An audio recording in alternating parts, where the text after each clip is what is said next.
Well, we are still at the community secondary school here in Pansa area. And so what exactly is going on is accreditation exercise is still ongoing. Just like you can see this man here, what he's doing is that he's getting his fingerprint confirmed on the card reader. So he's gone through the process of looking through the register. They've confirmed that his name is there. Okay, they've looked through his permanent voter card, and afterwards he had to come here.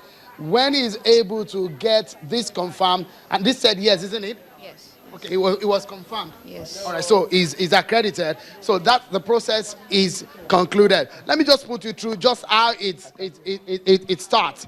Now, you see the official here looks through the list over there. This is a full manual register that you have there. So when she goes through the list, she asks them for their permanent voter card. But you know that without the permanent voter card, you cannot even appear here in the first place, because that is the only form of identity that you have, that your name is on the register. So she checks through just to double check that truly the card that you are holding is authentic. And when she's able to do that, just for a moment, let me allow you see just how that goes. If she's able to, for example, get this woman's name on the manual register, and we go through with her what exactly is going to happen afterwards. So it might take just a few minutes to get the person's name, because you know on the card you have the person's surname, the person's full names, the ward where the person registered. Of course, it has to be this particular place where you have registered. Then, okay, you go through your number, because there is a number which tallies with what is on the register, and those are the things that they are using. And after they are able to get that done, they mark it, a ticket that you have been registered. Then that is when this device, for example, the card readers, that is where it comes up, and this is what is connected to the server, the central server at INEC in Abuja, and it synchronizes with what they have there in Abuja. And as soon as your thumb right here goes onto the screen and it confirms that you are there, it's authenticated, then you're good to go. Okay, now they've been able to find our name on the register there. So what she's doing is that she's trying to give her a tally, a number, where she will have to take to come and vote eventually. So look at that. Look at that. His thumb is going to be marked. Very good. So you can see it. So his thumb is marked here. So you can see his thumb is marked, which shows that his name is on the register. So he brings it here. So he comes forward. The ad hoc official here now looks at it and checks through. The first thing is to confirm the card. Okay, it has registered that card. The card is there. The next stage is put your thumb on it. Okay, it's left thumb first. Okay, what did he just say now? Please put your finger. All right, great. You can hear the card Verification field. Very good. All right, so another thumb comes up. Good. Put your finger. Verification field. It's failed. That's what you just said. Please put your finger. Verification field. All right, you can see it there. So that's how the process goes. And up to that moment, you know, when this is not done, what INEC has provided is what they call the incident form. So if you're not able to get through with your biometrics here, you go and use the incident form. So the incident form is right over there. If I can quickly show you what the incident form looks like. So manually, they will accredit you if you are not able to get through the card reader. Just for a moment, if I can just show this to the camera. All right, very good. You can see the incident form right there. This is what it looks like. So if you cannot get through the card reader, you go through the incident form, and there you go. The incident form is a manual way of getting through the accreditation. It's a bit of a very interesting exercise.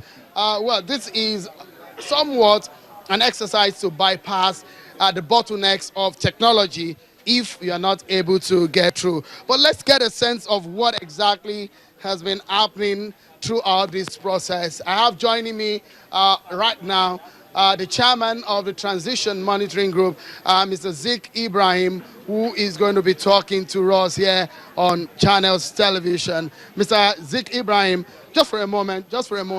Mr. Zik Ibrahim here is the chairman of the Transition Monitoring Group. He's going to be talking to us on what exactly is group. They have almost 300 observers across Bayelsa State who are monitoring these elections. So far, what can you tell us in this accreditation exercise? Thank you very much. As you rightly point out, the Transition Monitoring Group deployed 300 stationary observers, and we also have 25 roving observers across all the 8 local governments in Bayelsa State. As at 9:30 a.m. this morning, 214 of our observers, of our 300 stationary observers, were able to report that as at 7:30, 36% of INEC officials have reported at various polling units across Bayelsa State. Then as at 10 a.m. this morning, we also get a report that 20% of the entire polling units in Bayelsa State have opened for accreditation. By now, more would have also joined. So we keep updating the public as regards the processes. And as we were roving in Fankule Ward 6, Unit 16, we discovered that the card reader machines there are not working. So the security and the polling officials are a bit apprehensive as to what needs to be done. The INEC presiding officer said he had called the INEC officials, INEC authority, and they said that they will be coming around. Right. So I had to put a call across myself, okay, and they asked me to test the number of the polling unit, okay, and that they are going to swift in immediately. Right. Quickly, let's talk about what happened in Kogi and now in terms of accreditation, because we've not moved into other parts of the exercise. So what can you tell us in terms of how early INEC officials were able to show up and the kind of atmosphere we have here Bayelsa compared to the Kogi 2 weeks ago? Well, as for comparing to what happened in Kogi 2 weeks ago, I can say that Kogi fairly do better because, but we also have to take into consideration the difficult terrain in Bayelsa State, where you have about 75% of the environment, which is riverine. So it's not very difficult to traverse the land in Bayelsa. All right. Tell me, we've heard about a few incidents of violence and all of that. From all of your observers, we've spoken with some security operatives and authorities here. What has been your observers' messages that you've been able to get from them? Well, as at now, we cannot report as regards the spread of the incidences that happened this morning. Of course, something has happened, because even some of our local government supervisors, when they were calling this morning, said as at 7 o'clock in Nembe, there had been some shooting, and they are even reporting from the bush. So we expect to get more reports on that before we'll be able to tell the public as regards the extent to which it's affecting the process. All right. Thank you so much, Mr. Zik. Of course, I wouldn't allow you rest. All through this exercise, I would disturb you so that we can get more updates from what your observer people are doing. So, very much, thank you so much.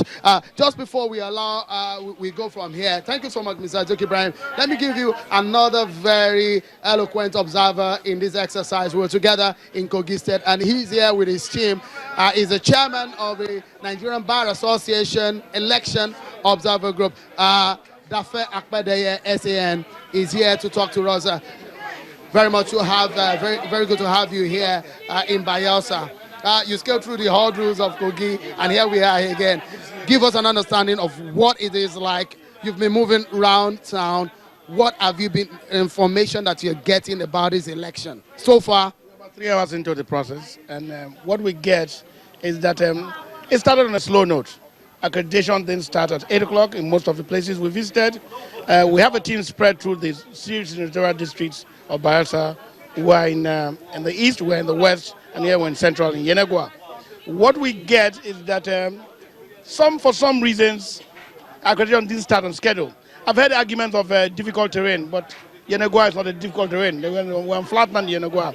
There are some challenges as to whether polling units needed to be relocated from their present location, from houses and all that, to public areas like this. That took some doing to do, but by and large, accreditation started comparable to Kogi, because of as you said, Kogi obviously started on a brighter note in terms of accreditation. I hope that does not have anything to do with the process down the line. The people are enthusiastic, they've stayed in the queues, they're willing to be registered and accredited and to vote. What you get, we don't get a feeling of a deluge of voters like we had considering the runoff to this election, which we thought that the major players on it had, the campaign had been tedious and hectic, and we had thought that we will see that replicated in what we get in terms of the turnout. That does not seem to be, but be that as may, accreditation is going on, and we hope we'll get to a friction at the end of the day. Just before I allow you to go, if you look at the process and how it's been going so far, of course, people will say that you can predict how the afternoon is going to be from the morning period. You already know that. The dance of the following day is known in the early evening. So obviously you took the words out of my mouth. So what do you think is going to look out, and what do you think that the officials and people at the top echelon of INEC and the security operatives need to be doing right now to make sure that this exercise goes violence-free, free and fair, and without hitches? There's a lot of security personnel on ground. You can see that the helicopters are even hovering over the skies. So obviously they anticipated this to be very contested elections. They expected in all ramifications that things will go awry. We have had incidents of violence so far, and so for them, if the authorities will be thinking, wait a minute, we have personnel on the ground, we need to activate them, we need to put them on red alert to ensure that it's stemming to happen before it happens. All right, Dr. SAN, very much. We want to thank you for being around here. Of course, we'll still have to call you to tell us what the voting exercise has been. Is the chairman of the NBA election monitoring and observing group. Thank you so much. We'll still get back to you. Well, it's been so far, well, you've heard from the observers what their take is on the exercise. In some areas in Sagbama, the exercise didn't quite start until about 9:30. The exercise that is expected to start at 8 o'clock. But here in town, a lot of people got here early enough. The ad hoc officials starting early enough. Well, the weather is not as bad, but just in the last hour, it gets sunny, and the Harmattan here is taking its toll too. But then we're monitoring, and it's back to you in the studio, guys.